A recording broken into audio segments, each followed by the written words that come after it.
Hey, what's up, chat? Jacob Hemlock here, Jacob Machiavelli Hemlock. We're gonna be chilling with the news and stuff. Just because we have a chance to stream and nothing better to do. And I've always felt that was a weakness of NATO. So, let's start with, sure, let's actually rock with the one that's actually the first news to pop up, which I'm interested in. Safer streets, stronger communities. Vote for Jesse Jackson Jr. Find your polling place now. Auto Owners protects your home. Because Why are we protecting countries that don't protect us? And I've always felt that was the weakness of NATO. We were going to protect them. But I always said, when in One more need, cigarette. they won't She protect said I us. could have. you might have that backwards. Madre is generous countries to today. help this fight against Iran, but his ask comes along with a threat.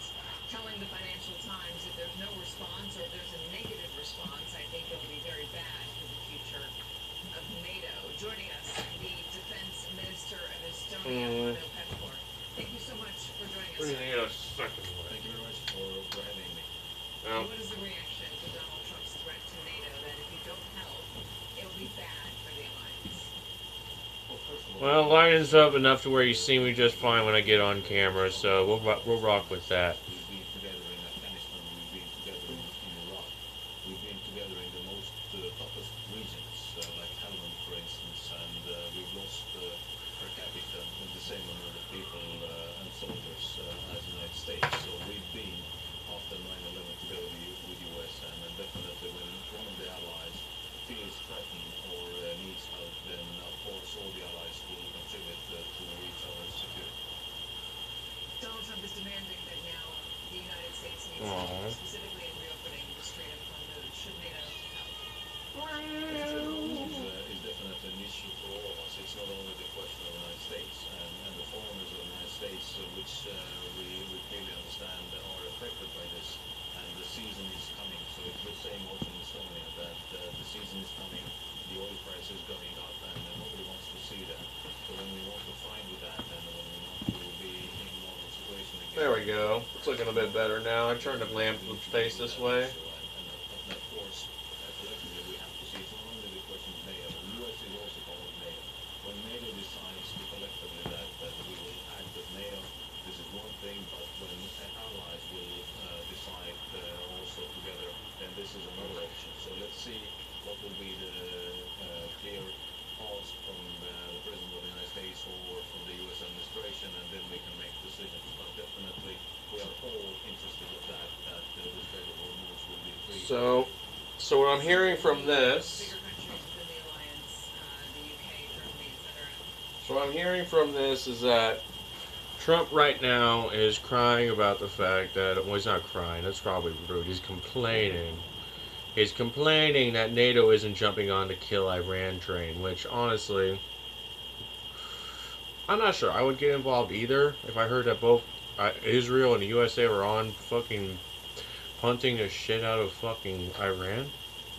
Which Iran's kind of a small country. They have nukes, but otherwise they're a small country. If I was them, I'd really just tell them to settle their own battle on this one, because Trump started it. It's not like we got invaded. So I would just ignore us. They have nothing to do with this. This is not something that they want to get involved with. Donald Trump didn't consult them first. He's made it clear that he doesn't need the alliance and that this is a defensive She alliance, said I could have it. not an offensive alliance. They see this as an offensive that the United States decided to undertake without consulting NATO. Given that, I know you just said that the oil price affects everybody, obviously does fertilizer as well, which could lead to food prices. Given that, do you see any further reason to push within the alliance to have the position change? Well, and to add the fertilizers and oil, we need to have also the LNG. So that means that all the energy and also fertilizers are affecting us. And as I said, it's our common concern at the moment. So when the US representatives in NATO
they will have a lot of extra oxygen in their budget.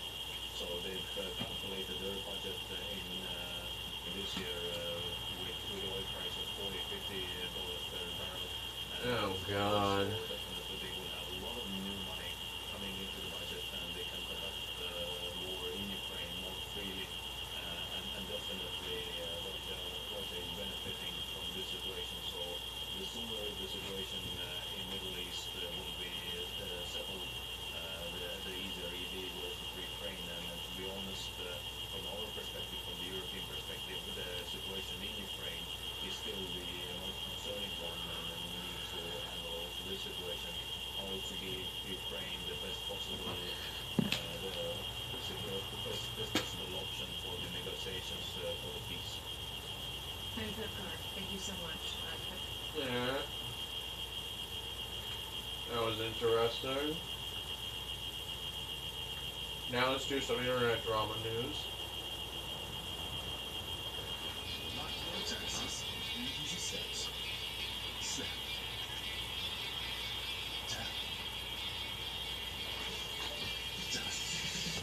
Ryan Murphy keeps getting away with things that at this point there should have been some sort of repercussions for. Ryan is a writer, producer, creator of television. The projects that he's directed range from things that are actually good to things that are so morally egregious I genuinely can't believe they were greenlit. So today I would like to get into this dichotomy of Ryan Murphy and the crimes against television that he just won't stop committing, despite being called out at this point by multiple groups of people. If you don't know him by name, you can't tell me you've never heard of Glee. Ryan Murphy did this to the world, which I thank him for. The memes are incredible. I am going to create an environment that is so toxic. Funnily enough, that's kind of what I'm here to complain about Ryan Murphy doing. Ryan also directed Eat, Pray, Love. This is another thing where this just became so culturally dominant. People say to this day, oh, this person's in their Eat, Pray, Love era of American Horror Story. They were apparently on season 12.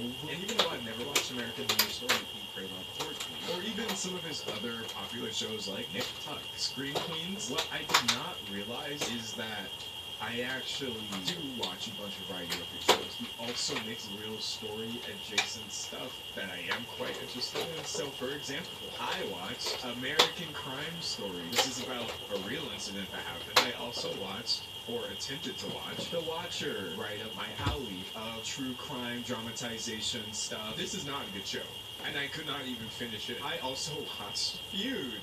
Betty and Joan. This is actually one of the shows we're going to talk about later because it's an example of him doing the thing. He was getting called out by people who were depicted in this show. I watched Feud, Truman Capote versus the Swans. I apparently also at one point tried to watch Halston, yet another dramatization of a real person. But see this article right here that says Halston suffers from Ryan Murphy syndrome? Murphy's got a tendency to torpedo his own shows by going for eye candy and brain death, staying relentlessly in the shallow end of the pool. At one point I did kind of realize like this is brain rot content. And then the last one I watched, currently in the middle of watching, this is not a dramatization, I just clicked into it because people were saying it reminded them of The Substance. I've been watching The Beauty, I'm on episode 9, and I've heard terrible things about the ending. Imagine being me with a chip on his shoulder because you're like, yeah, I don't watch popular television, and then finding out essentially that you have watched not one, not two, but 3, 4, 5, 6, 7 Ryan Murphy shows. The seventh one, I didn't even watch. Somebody just put it on while I was there. Monster, the Jeffrey Dahmer story. This is another one that's been called out repeatedly. Someone said, why is he everywhere? It says right here,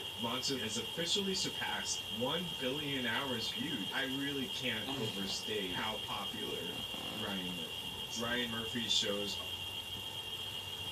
Being obsessed with Jeffrey Dahmer is interesting to me. I'm not really sure why. Actually, I can't deny it. The serial killer aspect is interesting to people.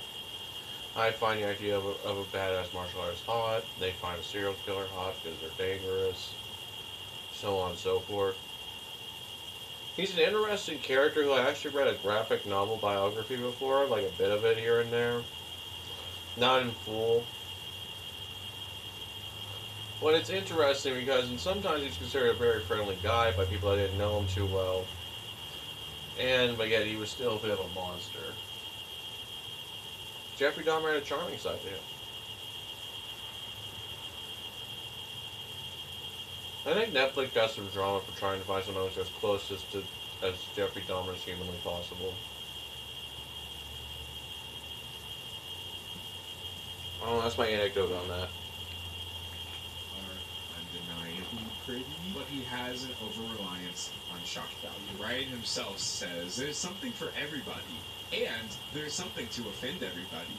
That's what a hit is. I so deeply disagree. Now, let's start getting into the shows that people were actually mad about. The most recent example of Ryan being criticized would be his show Love Story. This one's depicting JFK Jr. and his relationships and stuff like that. From this People magazine article, you can see that Ryan Murphy is not actually claiming that the things in his show happened in real life exactly as they're depicted. Each episode opens with a disclaimer, noting that some characters and events have been, quote, dramatized or fictionalized for storytelling purposes. I know that legally you can do this with whatever historical event that you want. You can just make things up, put them in shows for entertainment value. I just think it sucks. It's not good. And you can see it working out horribly for the people he's depicting. Daryl Hannah, actress, and so many things at this point. She's depicted in the show Love Story because at one point she had a long-term relationship with John F. Kennedy Jr. It's worth noting Daryl Hannah is very much still alive, a real person, not a character, right? And when you see the way that they talked about her, it's really off-putting and kind of icky. So in this article, Love Story producers revealed why they didn't contact Daryl Hannah about her role in Ryan Murphy's JFK Jr. series. Daryl Hannah occupies a space where she's an adversary to what you want narratively in the story. But we still try to really show respect to the fact that she does have fluency with this role. And I'm like, she's not a plot device. Very odd, blatant admission that you are villainizing her on some level. So Daryl Hannah, as I believe was her right to do, put out an op-ed saying, how can Love Story get away with this? I have generally chosen not to respond to media coverage of me. I've long believed that engaging with distortion often amplifies it, but a recent tragedy exploiting television series features a character using my name and presents her as me. The choice to portray her as irritating, self-absorbed, whiny, and inappropriate was no accident. Her accusing Ryan Murphy of exploiting tragedy, yes, 100%. His real-life shows are almost always about some sort of horrific tragedy, like in this case, John F. Kennedy Jr., Carolyn Bessette Kennedy, and their sister-in-law dying in this 1999 plane crash. Do we need stories about this? But I'm not arguing for less art. That's never something I would do. I have to worry sometimes about the intentions of the people creating these things. But anyways, she brings up the fact that they described her as an adversary, and she says, storytelling requires tension. It often requires an obstacle, but a real living person is not a narrative device. There's also a gendered dimension to this thinking. Popular culture has long elevated certain women by portraying others as rivals, obstacles, or villains. Isn't it textbook misogyny to tear down one woman in order to build up another? Is that not accurate? I think she's kind of right. You are going to notice where, even though we do actually have some guys who's done the same thing too, there is 100% a bias here where I mostly have women in these stories portrayed to be awful and then they're complaining about it after the fact. She says, the character portrayed in the series is not accurate. I've never used cocaine in my life. I've never hosted cocaine-filled parties. I've never pressured anyone into marriage. I've never desecrated any family heirloom or intruded on anyone's private memorial. I've never planted any story in the press. I never compared Jacqueline Onassis' death to a dog's. It is appalling to me that I even have to defend myself against a television show. These are not creative embellishments of personality. They are assertions about conduct, and they are false. This is insane. Recently, Wuthering Heights has really made me think about this. If you are so intent on fictionalizing and dramatizing things, why can you not low-key just come up with an original story? I've always wondered that. Why does everything actually have to be an adaptation? I find this awful. She says, when so many people watch a dramatization that uses a real name, real-life consequences follow. In the weeks since the series aired, I have received many hostile and even threatening messages from viewers who seem to believe the portrayal is factual. When entertainment borrows a real person's name, it can impact your reputation. I want to use that as an entry point for y'all to see. This just happened, but he's been on this timing, and it's pretty awful. Jeffrey Dahmer, American serial killer, very prominent person ever since he did what he did to those people. Of course, Ryan Murphy was like, oh, you know what this sounds like? A great opportunity for a television show. And that's how you get Monster, the Jeffrey Dahmer story. Well, pulling this from a Guardian article, Dahmer series creator says the relatives of the victims did not reply to contact efforts. Eric Perry, the cousin of Dahmer victim Harold Lindsay, wrote on Twitter that his relatives found out about the series when Netflix released it.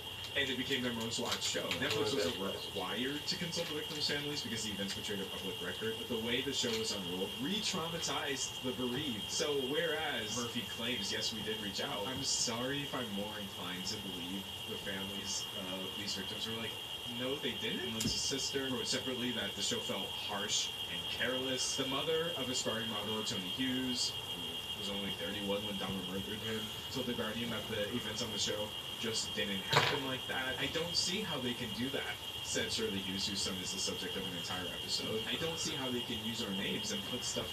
I've gotten bored. My comment on that is that he seems like a dick. Oh hey, a manga Civil War episode from Phil DeFranco just came freshly out.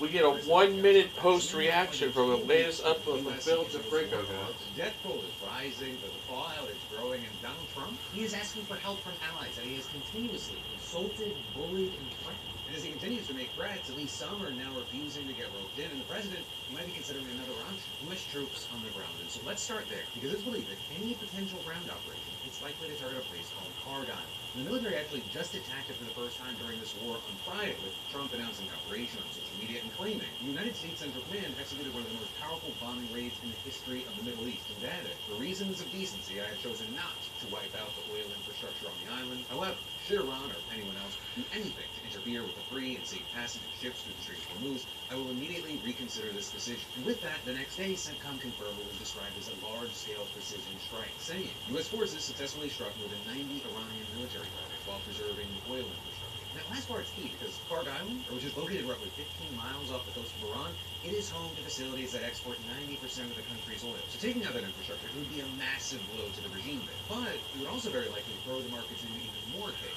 You can cripple whatever hypothetical new government would take power. There's already a war. Who cares? It would make it harder for the U.S. to benefit from Iran's oil in a Venezuela-style scenario that Trump has reportedly pushed. Now that's With all smart. That, still had Trump telling NBC on Saturday that the strikes there can totally demolish most of the island and that U.S. I'm actually gonna rock with Philip DeFranco on that last point he just said. Where like basically it is hard for you to like take back over what they've their oil refineries and stuff if you're destroying them. Which, while good tactically, is also not good for capitalist tactics because basically that invents the fact that you are going to take even longer now in order to get your oil refineries up and running in that new country of yours if we take it over. Which we're not going to now that I think about it. Which means Trump is just being smart as a military tactician because he doesn't want Iran. Probably doesn't want their oil. We probably have enough oil, which honestly we do. We have so much oil based on reports, which that's even remotely real. It means who gives a shit? Who needs Iran? We will let them take themselves back.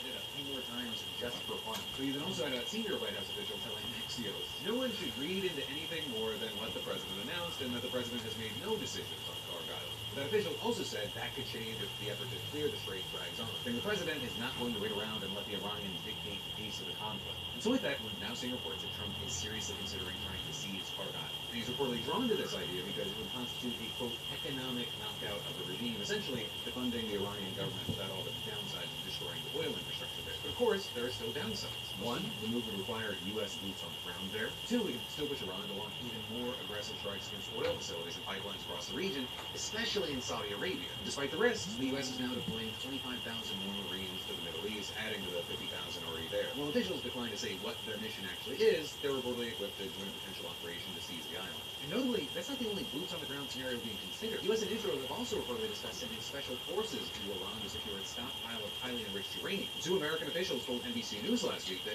Trump has privately expressed a serious interest in deploying troops inside Iran, either for an operation like that or one aimed at Interesting. What's this text? Does it matter? That is just a job ad. Nothing important yet. I'll fill out the application if I can later. News that his country was ready to defend ourselves as long as it takes and deny Trump's claim that Iran wanted to make a deal, saying, we never asked for a ceasefire, we have never asked even for negotiation. With that, despite Trump's threats, he insisted that Iran would continue to lock down the Strait of Hormuz as long as necessary, saying the strait is open but closed to our enemies, to those who carried out this cowardly aggression against us and to their allies. And with that, you've now had several non-Iranian oil tankers, including from India, Pakistan, and Turkey getting permission to go through the strait, which is actually very notable because until now, Iran had been fully blocking Gulf countries from exporting their oil while only allowing tankers picking up Iranian oil to pass freely, by keeping its own supply flowing to American adversaries, including China, which is the biggest buyer of Iranian oil. You have many experts saying that as long as the blockade holds, Trump may not be able to end the war even if he wanted to. Iran starting to pick and choose who they're letting through, it might actually give them more leverage, especially if traditional U.S. allies decide that negotiating with Iran directly is the better move, rather than having to rely on Trump and actually. Yeah, that makes sense. Honestly, I'm gonna actually give my own opinion for once, guys. Instead of just let the news and stuff do their opinions for me while I just upload a lazy video. This obviously just invents income. Income means they can keep fueling the war, financially at least, and get more guns and more ammo and whatnot. The only question is from who, which obviously, obvious answer is either China or Russia, based on what we hear from the news recently. I'd probably go with China because Russian technology, based on what we heard from Ukraine, means sucks dick, which means we do China, guys. If I was right. On that note, Trump claimed in a social media post over the weekend that the U.S. and several other countries will send warships to the Gulf to reopen commercial shipping. And with that, he also called on China, France, Japan, South Korea, the UK, and others to send ships so that the Hormuz Strait will no longer be a threat by a nation that has been totally decapitated. And adding, in the meantime, the United States will be bombing the hell out of the shoreline and continually shooting Iranian boats and ships out of the water. One way or the other, we will soon get the Hormuz Strait open, safe, and free. And then following up a few hours later saying, the countries of the world that receive oil through the Hormuz Strait must take care of that passage, and we will help a lot. The U.S. will also coordinate with those countries so that everything goes quickly, smoothly, and well. It should have always been a team effort, and now it will be. It will bring the world together toward harmony, security, and everlasting peace. So then you had Trump demanding that NATO countries help the U.S. secure the strait, while telling the Financial Times it will be very bad for the future of NATO if they refuse. Words that were seen by many as a threat. With that, well, he claimed that he was getting a good response. So far, at least as of me recording this, no country is publicly committed. And in fact, some have outright rejected the idea. From Germany's defense minister, for example, saying, this is not our war. We did not start it. What does Donald Trump expect from, say, a handful or two of European frigates in the Strait of Hormuz? He needs them to achieve what the mighty U.S. Navy cannot manage on its own there? Is that it? That's the question I'm asking myself. You also had a spokesperson for the government confirming that there would be no German involvement and pointing out that Trump started this war with it. If I had to guess what Trump's objective is, it's basically to appease Congress and avoid using the U.S. military as much as possible and getting help from them in exchange, when honestly, if we did a full-scale invasion with our full military, we should be probably fine. I don't know. I don't know their military stats, so for all I know, they actually need the backup. But I'm willing to bet that this is just because we don't have our full war face on. We have a small war face, which admits that we need help so that we can not fucking get yelled at by Congress. Outbound saying, I would also like to remind you that the U.S. and Israel did not consult us before the war, and that Washington explicitly stated at the start of the war that European assistance was neither necessary nor desired. And with all that said, the UK is apparently considering sending ships and mine-hunting drones to help out. We also had Prime Minister Keir Starmer saying that he urged a swift resolution of the conflict and insisted that his country would not be drawn into wider war. While France has previously said that it would be willing to escort once the security situation stabilizes, that just doesn't seem to be the case yet. You've actually had the country, along with Italy, asking to talk with Iran about allowing their ships to pass through the strait. It shows that, some countries are looking for ways to protect their shipping and their energy without Trump. But also, of course, in the meantime, the war just continues. Overall, more than 4,100 people have reportedly been killed so far, including 1,300 Iranian civilians, 850 people in Lebanon, 13 American service members, and at least 12 people in Israel. And today, U.S. and Israeli forces have continued to bombard Iran, while Iranian counterattacks across the region have kept up as well. And notably, with all this, you had an Israeli spokesperson telling reporters there are detailed operational plans for the war with Iran for the next 3 weeks, along with additional plans extending further. Although what the timeline is actually going to be, that still remains unknown right now. But with Trump saying that the war will end when he feels it in his bones, as experts also warn that he's risking getting trapped in a cycle of escalation that might not end anytime soon. And then also, regardless of what happens with Iran, Israel's war in Lebanon, that might continue independent. But today, officials said they were yet again expanding their offensive against Hezbollah there, saying that the military was moving into new areas without giving new details. Although there are also fears that it's really just laying the groundwork for occupying large parts of the country. And then also, as we've talked about before, the near perpetual violence in Palestinian territories, that's not let up during all of this either. In fact, just over the past few days, Israeli forces killed at least 12 Palestinians between West Bank and Gaza. First, you had troops shooting and killing 4 members of the same family, including 2 young children in the West Bank, with Israeli authorities claiming that a vehicle had accelerated toward the troops who feared for their safety and opened fire. And then in Gaza, an airstrike killed 8 police officers affiliated with the Hamas-controlled government, according to the Gaza Interior Ministry. And then, while the growing fallout with Trump's war in Iran continues to take lives, the war inside of his own party is growing as well. And when I say that it's gotten messier, it even involves Trump weighing in on micro-penis allegations. What the fuck? Why did he get bored? Right, you know, Megyn Kelly is a former Fox News host or independent conservative commentator who really wanted to share that she cares about the nuance in the definition of pedophile. And then Mark Levin, he's a conservative radio host and Fox News host, and Trump actually appointed him to Homeland Security Advisory Council last year. But Mark and Megyn, they have very different ideas about this war. Right, Megyn's been very critical of it, saying that we are fighting this war with Israel, that U.S. troops are dying for foreign interests. Right, Mark, on the first day of the war, he praised Trump and our, quote, wonderful Israeli allies for fighting a righteous and monumentally important battle for freedom, security, and humanity. Well, notably, this is not the first issue they've clashed on. Things really took a turn over the weekend when Mark took issue with some of the content that Megyn was reposting, right, including one tweet claiming that the man who attacked a Michigan synagogue had lost family members in a recent Israeli attack in Lebanon. And just for context's sake, the New York Times has since backed that up, saying that the man's brother was a Hezbollah commander killed in an airstrike, and 3 other relatives who were reportedly killed in the attack as well. But Mark, he was not happy about Megyn's choice to retweet that. So he shared a post condemning Megyn, claiming that she was using her platform to imply that the Michigan attack was excusable and justified, or even calling her evil, diabolical, and gone, to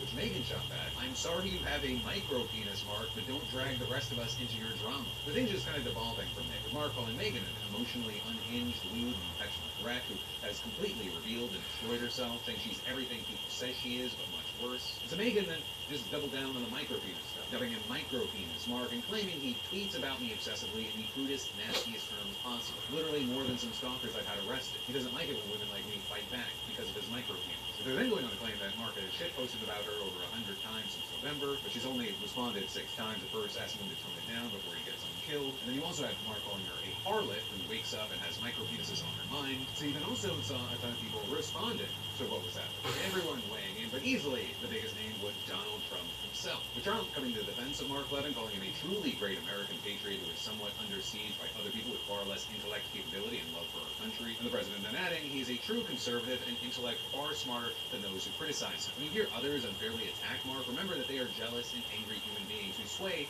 is much less than the public understands, and will, now that they know where I stand, rapidly diminish. Those people that speak ill of Mark will quickly fall by... I feel like I'm going to make a Stephen Colbert joke, but does Trump make his own tweets? Because I have to say, he talks much more better in tweets than he does in real life, and except when he has a prepared speech. But off the cuff, he is a much better tweeter than he is a speaker. At the wayside, as do the people whose ideas, policies, and footings are not sound. They are not MAGA. I am, and MAGA includes not allowing Iran, a sick, demented, and violent terrorist regime, to have a nuclear weapon to blow up the United States of America. So Mark then thanked Trump for the post, saying that he was humbled and honored by the message. But then Megyn seemingly not believing that it was an authentic message, writing that micro-penis Mark is such a small man, he had to go beg the president for a pat on the head in the middle of a war to make himself feel better about, well, just like all feckless, weakling bullies, Micro can dish it out, but he can't take it, he ran crying to daddy. And while Mark has denied asking Trump to make that post, regardless, that post itself has generated then a lot of reaction. Because it showed Trump weighing in on the MAGA Civil War and acknowledging the power that he has in it. Yes, it seems like it's about Mark and Megyn, but it's really more than that. He's trying to send a message to anyone that dares oppose anything that he does. And notably, it's not like it's the only time Trump has done this recently. For just over a week ago, he slammed Tucker Carlson, who's been a focal point of the MAGA Civil War and a critic of the war in Iran. With Trump telling an ABC News reporter that Tucker has lost his way. He's not MAGA. MAGA is saving our country. MAGA is making our country great again. MAGA is America first, and Tucker is none of those things. And Tucker is really not smart enough to understand that. And now you've got Tucker Carlson making headlines because he's claiming that his stance on the war has proven so controversial that the CIA has been reading his texts to frame him for a crime. So the other day I found out that the CIA is preparing some kind of criminal referral against me, a crime report, to the Department of Justice. On the basis of a supposed crime I committed. What's that crime? Well, talking to people in Iran before the war. They read my texts. So the crime under consideration apparently would be the Foreign Agent Act or something like that, acting as an agent of foreign power. Now he didn't provide any evidence to prove that there is an investigation or pending charges, but he did deny that he is an agent of foreign power. He suggested that any alleged investigation into him would be politically motivated. Countries tend to become more authoritarian in wartime. It's just the nature of war. There's much less tolerance for any kind of dissent. in the homeland. There's a lot of different reactions to that. There's also a lot of support for him, including from Candace Owens, saying that if they come for Tucker, we ride at dawn. Really nothing else to say here. For now, that is where we are, and this is going to continue to be an area... We ride at dawn! No one's... Actually, I can't even pretend that's not possible. ...and condemning a personality that actually affects their livelihood. I almost said America was going to be really apathetic, but then I remembered that we aren't going to do that. We might actually do something stupid. Shit crazy. Because over the weekend, FCC Chair Brendan Carr threatened to revoke the licenses from broadcasters that the agency deems as fake news or those operating with a liberal bias. Saying in a post on Twitter, broadcasters that are running hoaxes and news distortions, also known as the fake news, have a chance now to correct course before their license renewals come up. The law is clear. Broadcasters must operate in the public interest, and they will lose their licenses if they do not. And he was specifically responding to a post on Parasocial by Trump complaining about the coverage of the war in Iran. He even called for charges of treason over it, as well as Pete Hegseth's over criticism of CNN and their coverage. Or Hegseth calling CNN fundamentally unserious and adding, the sooner David Ellison takes over that network, the better. This full mask off. We're trying to take over the news and what truth is for Trump. And specifically there he's talking about the attempted takeover of Warner Brothers Discovery, which includes CNN, ready to take over by Paramount, which Trump's billionaire ally David Ellison owns. And all this, it's been telegraphed. It's been a long time coming. The claim of bias in the media has been a major Trump talking point for years and years. Trump even popularized the term fake news. But this time around, one of the biggest concerns is it's gone from rhetoric to action. And in fact, Trump's Truth Social post that Carr was responding to was part of a wider posting spree about the media and the impact his administration has had on it since coming back to office. At one point, Trump shared an infographic titled President Trump is Reshaping the Media, which highlights the defunding of PBS and NPR, the doing away with fact-checking on meta platforms, and the mass layoffs over at the Washington Post. And with all this, with the FCC and Carr, you have some saying that they don't think that it's going to go past just threats, noting that the FCC hasn't denied a license renewal in decades, and you have CNN saying that any government action against someone holding a license would likely result in a lengthy First Amendment-centered legal battle. Public interest lawyer even arguing Chairman Carr's threats are hollow, saying he poses no genuine danger to any broadcasters' licenses based on his unhappiness with their content. And that was also echoed by the only Democrat commissioner on the FCC, Anna Gomez, who said, the FCC can issue threats all day long, but it is powerless to carry them out. Such threats violate the First Amendment and will go nowhere. Broadcasters should continue covering the news, fiercely and independently, without fear of government pressure. But that's also not to say that the threat should just be shrugged off. There are still places that the FCC holds a lot of sway, especially when it comes to acquiring or transferring a license, which is why you're seeing companies uniquely vulnerable to government pressure while trying to complete a merger. But media advocacy groups have also argued that the threat itself does hold a lot of power, saying Carr's goal is more about pressuring news outlets into submission and self-censorship. With the legal director at the Foundation for Individual Rights and Expression saying in a statement, again and again, Carr's tenure as FCC chairman has been marked by a shameless willingness to bully and threaten our free press. And all of this actually has raised alarm bells for people on both sides of the aisle. I'm not going to say equally, but we have seen it on both sides. Or even as Trump's applauding Carr's move, you have a number of Republicans telling people to pump the brakes. For example, Senator Ron Johnson of Wisconsin saying that he's not a fan of the government trying to exert control over a private enterprise or meddle with freedom of speech, and adding, I'm in big support of the First Amendment. I do not like the heavy hand of government, no matter who's wielding it. So no, I would rather the federal government stay out of the private sector as much as possible. The federal government's role is to protect our freedoms, protect our constitutional rights. So obviously, you're seeing more Democrats taking strong... Yeah, I will comment that I'm with them on that. Surprisingly, Johnson's like a Republican, I think, so half the time I'm like, honestly, not half the time, I don't pay attention enough for that, but this is like the one time Republicans like making sense. News outlets should be able to do what they want, and they should be able to speak how they want. And hell, it's like, it's honestly rare for like at least CNN to be fucking not impartial unless they're on a talk show section. When it comes to delivering the news itself, it's normally very unbiased, but when it comes to talking about it in detail, they probably do become biased. And they should be able to have a bias, because it makes them more human. Even if, unfortunately, there might be too many fucking liberals on some news outlets, that's still kind of a good thing. Because there's already enough of a massive Republican stronghold on the fucking massive network that is Fox News, especially with how some of them have managed to become political people like Pete Hegseth, so take that as you will.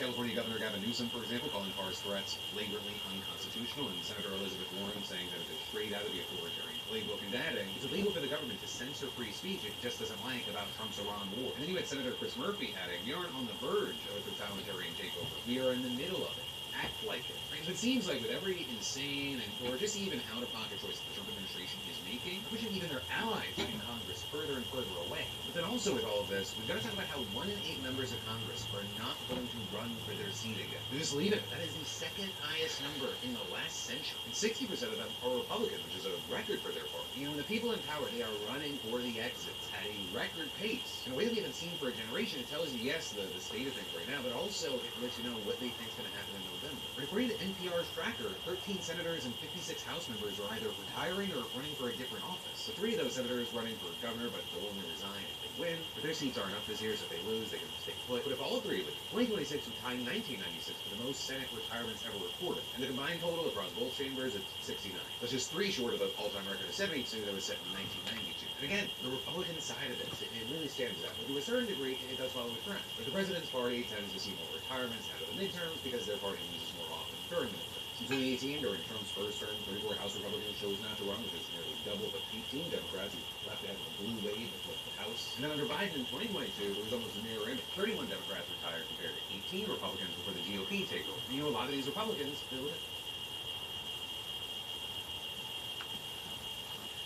Alright guys, we're going to take a short break. I have to do some minor chores. I will be back in a bit. Peace and love, Twitch, YouTube. This is getting uploaded, by the way, eventually.